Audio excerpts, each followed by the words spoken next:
காட்டும். எனக்கும் உனக்கும் இருக்கும் நெருக்கம்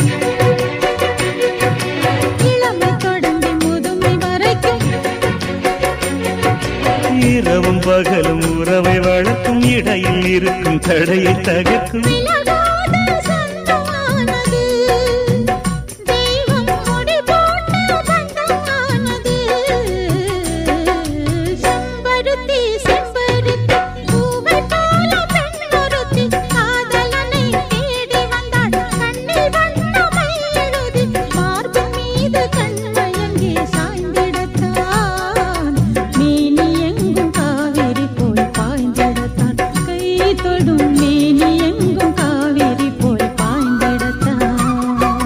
செம்பருத்தி செம்பருத்தி பூவை போல பெண்ணொருத்தி